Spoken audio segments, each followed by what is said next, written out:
নাচে না কেন? এই একজনই নাচো, হাসলে কেমন দেখা যায়? হাসতেছো কেন? দিগো আমি তিলিজা।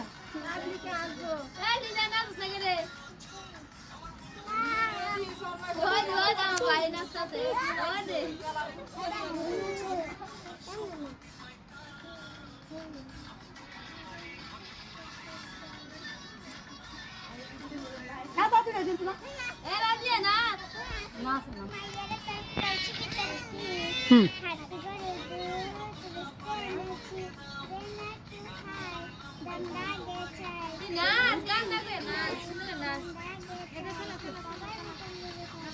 তার একটা নাচ দাও, যে নাচটা সুন্দর পারো, পারফেক্ট পারো।